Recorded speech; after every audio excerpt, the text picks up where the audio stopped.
Shalom kekasih-kekasih Tuhan. Renungan pada hari ini berjudul Ikatan Dosa.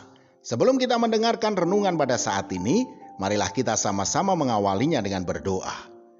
Bapa, di dalam nama Tuhan Yesus Kristus ya Roh Kudus, Engkaulah benteng perlindungan kami.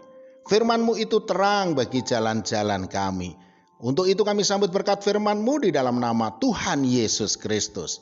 Amin. Firman Tuhan pada saat ini terambil dari 1 Yohanes 3 ayat 8. Barang siapa yang tetap berbuat dosa berasal dari iblis, sebab iblis berbuat dosa dari mulanya. Untuk inilah anak Allah menyatakan dirinya, yaitu supaya ia membinasakan perbuatan-perbuatan iblis itu. Kekasih-kekasih Tuhan, dahulu saya punya teman yang sangat terikat dengan pornografi. Dia sudah sangat kecanduan dengan film-film porno. Bahkan kuota internetnya habis hanya untuk menjelajah dunia maya mencari sensualitas pornografi. Kemudian teman saya ini bertanya kepada saya, bagaimana caranya untuk dia bisa lepas dari ikatan pornografi ini. Dia sudah berusaha dengan sekuat tenaga untuk bisa lepas dari pornografi. Namun tetap saja dia tidak bisa. Seakan-akan ada kuasa yang terus menggiringnya untuk dia fokus pada pornografi. Hal ini sebenarnya sudah membuktikan bahwa dosa itu tidak akan pernah bisa ditaklukkan dengan kekuatan kita sendiri, saudaraku.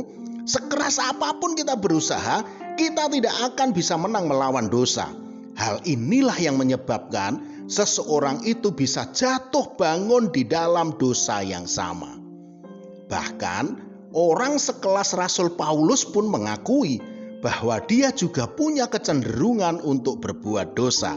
Hal ini pernah dikatakan oleh Rasul Paulus dalam Roma 7 ayat 20. Jadi, jika aku berbuat apa yang tidak aku kehendaki, maka bukan lagi aku yang memperbuatnya, tetapi dosa yang diam di dalam aku.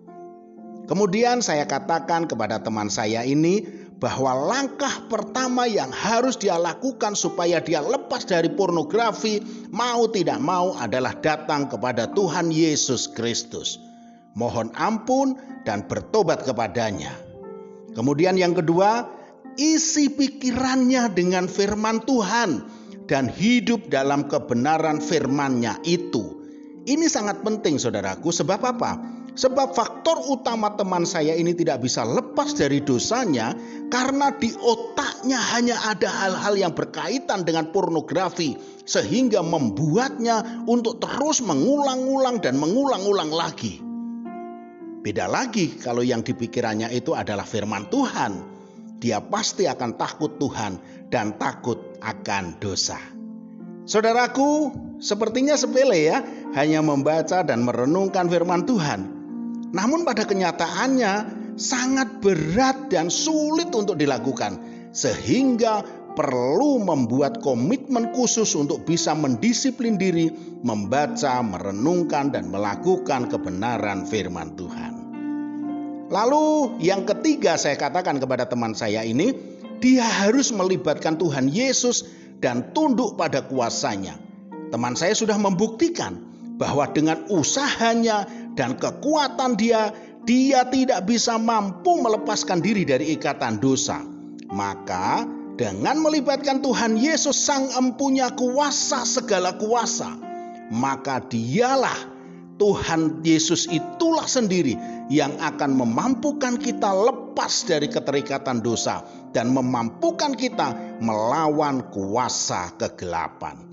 Yakobus 4 ayat 7 mengatakan, karena itu tunduklah kepada Allah dan lawanlah iblis, maka ia akan lari daripadamu. Saudaraku, kalau hari ini saudara ada ikatan dosa yang menjerat, bahkan telah mengikat saudara, dan saudara sudah berusaha lepas namun tak mampu untuk melepaskanlah, datanglah kepada Tuhan Yesus Kristus, saudaraku. Kembalilah kepadanya, mohon ampun kepadanya, renungkanlah firman-Nya itu setiap hari dan libatkanlah dia dalam segala perkaramu, maka saudara akan mengalami kemenangan. Amin. Mari kita berdoa. Bapa, di dalam nama Tuhan Yesus Kristus ya Roh Kudus, tutup bungkus kami dengan kuasa Roh Kudus-Mu dan tinggallah dalam hati kami, sebab kami sadar bahwa kami ini lemah dan tidak dapat berbuat apa-apa di luar Engkau. Di dalam nama Tuhan Yesus Kristus, amin. Selamat beraktivitas dan tetap semangat. Tuhan Yesus Kristus memberkati.